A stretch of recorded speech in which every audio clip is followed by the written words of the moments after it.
It can be 5%, 10%. In your case, it's 0. So that means you get 100% of whatever that index is. Then you have other indexes that offer a participation rate, which is like either 60%, 100%, 155%, 200%. That's a participation rate. You're participating in how much in that index. Then you have other that just have a cap rate. There is no participation rate. There is no margin. It's a cap rate. What's the cap? 6%, 5%, 4%, whatever the cap rate is. Yeah. But it's whatever, it's on that index. So what happens is sometimes agents who are not astute enough, they will start trying to compete with my annuity is offering this, and this annuity is offering that. Therefore, you should go with my annuity because the cap rate is higher than the cap rate is on that annuity. Now, first of all, what kind of annuity are we talking about? Is it an income or is it a growth? Oh, it's a growth. Okay, it's growth. What index are we talking about? We're talking about the S&P 500. Okay, so it's the S&P 500, so the cap rate is 5%. That's great. Great. What other indexes does that annuity offer other than the S&P 500? Oh, they have this index. They have, and how was the participation rate? Oh, this is not a participation. This is a margin. Okay, what's the margin? Okay, what's the, so on and so forth. What is the margin with this? What's that? What is the margin? Like, isn't a margin like a cap rate? No. The margin is not a cap rate. The cap rate is a separate crediting method. The cap rate can be, okay, let's just use the S&P 500.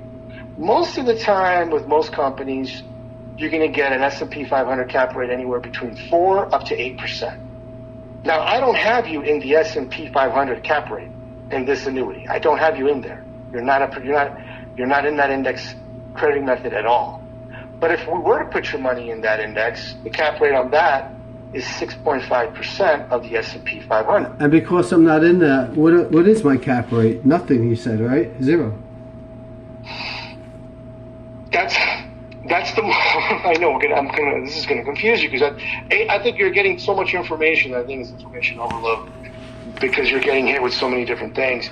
No, this is okay. So the cap rate, there's no cap rate that we have you in. We have you in a margin and a participation. So if the how much participation rate? I mean, you said it 155 or something, but what percentage of the fund is that? I mean, is that like a? That is the percentage. If the participation rate is 105%, then that is your percentage. So if the index performs 10%, you're going to get 155% of that 10% return, which means you're going to get more than 10% because you're getting 55% more than 100, right? So I got you in that index. All right.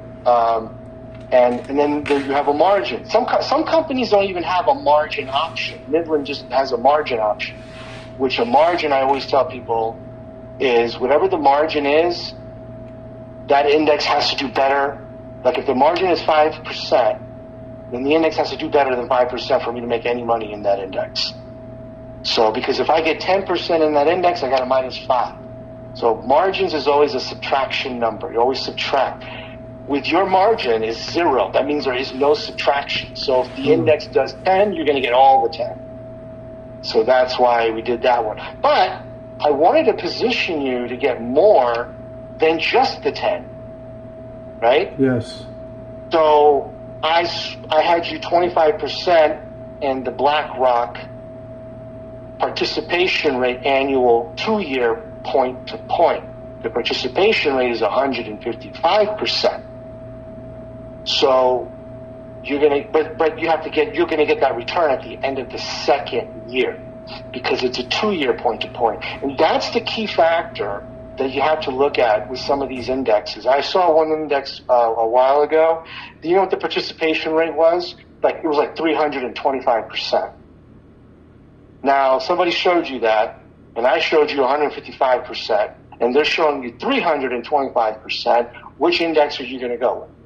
You would think the 325 would be better. Exactly right, but the one thing you have to understand is, what is the point-to-point method? Are they using a 1-year, 2-year?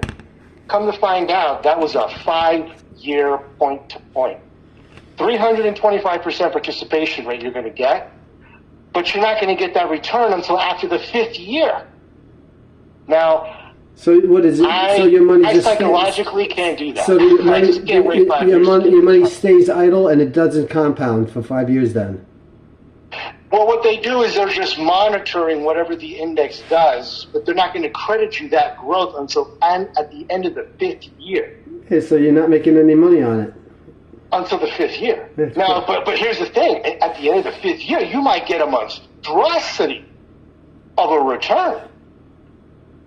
But I still got to wait 5 years to get it. Now, some people, that may not be a big deal because they plan on holding the annuity contract for, a long period of time. So, but for me, if I would not buy that myself, I don't care. The participation rate can be 1,000% participation. But if I don't want to wait 5 years to get a return, I want to get a 1 year or a 2 year. That's as far as I like to go.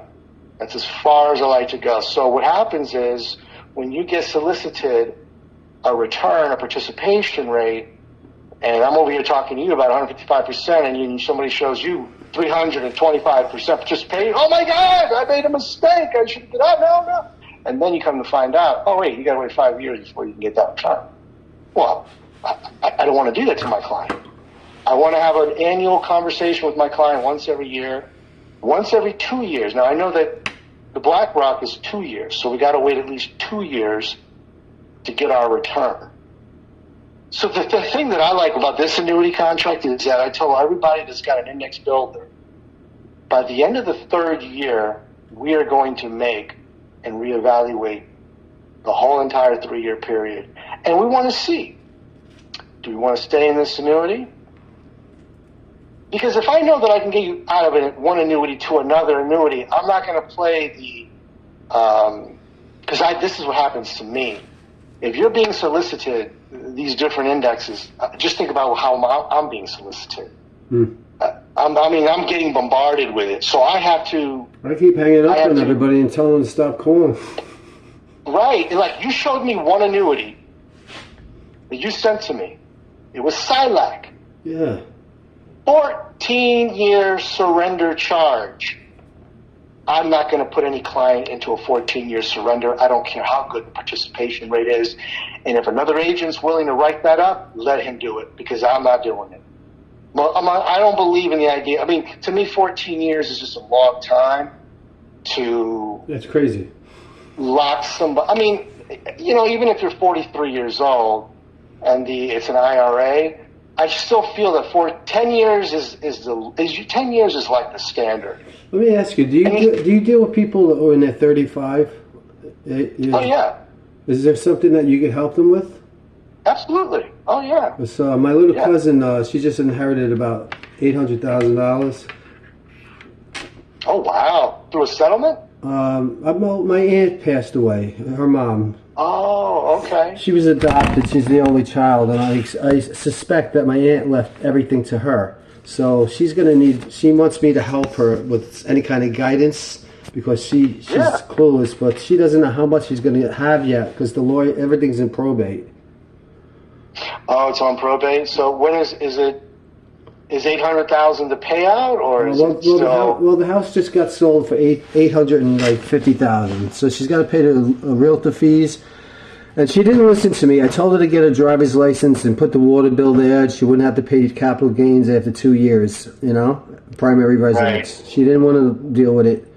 I told her I'd help her out with the payments. She just didn't want to deal with it. So anyway, she's got to pay taxes. She got to pay the realtor. So I figure she's going to walk around $650 in the pocket. Okay. Well, the first thing, we'd have to just... what I would do is I would just set up a Zoom call, and then we just do an analysis. We just say, okay. Yeah. Expenses now. What do you need? What's your payout? I mean, and these funds. What do you want? If you think I was difficult, she knows nothing about anything. She's clueless. You're going to have your hands full with her. Yeah, well, no, I mean, then we would just do, it would be a slower process because we would do some education. First, I would just educate her, let her show you look, there's three money concepts that you gotta know right off the get-go. 3 money concepts: compound interest, the rule of 72, time value of money. Those 3 concepts you gotta have down. What's Rule 72? You gotta know them. Huh? What's Rule 72? Yeah, I mean, what is that? The rule. Oh, what is it? So the rule of 72 basically allows you. It's a really cool formula to use to determine how many years it's going to take for your money to double. So what you do is you take a certain interest rate. So let's say we take like you got money in the bank, right? Yeah. So you got money in the bank. How much interest are you earning on that money in the bank? I don't know. Let's say 5%. Less than 5%. So let's say 3. Is 3 good? 4 or 5. 4. Okay, Yeah. so 4. Let's do 4%. So we're going to use the rule of 72. So we take 72, divide that by 4, and that tells us it's going to take 18 years for your money to double in that account that's earning 4%. So if you put in $100,000 today in that account, it's going to take 18 years for it to double to $200,000. That's the rule of 72. You could apply it to inflation. How do you do the math on that? What was that? How do you do that math? What do you do? So just take the number 72 Yeah. and divide it by whatever interest rate. For example, let's do inflation. Inflation, let's say, is averaging 3%, right? So from 1978 to 2023, inflation has averaged 3.6%. And in that time frame, inflation has been in double digits. But if you add up 45 years, inflation has averaged 3.6% in that 45-year period. Gotcha. So now, in 1978, who their monthly annual expenses was like $15,000 a year. So you take 72 and you would divide that by 3.6%. Gotcha. 20 years. So if somebody who had $15,000 a year in expenses, that means that 20 years from now, those expenses are now going to be $30,000 a year by inflation. So inflation, 20 years, your monthly your annual expenses are going to double. So you're saying take 72 divided by the interest rate, and the answer to that equation would be whatever, and that would be the answer? That would be the answer. So if you want to know how many years it's going to take my money to double in any investment, you got to get you got to get like a return, an average return. So let's say this annuity is going to get, let's say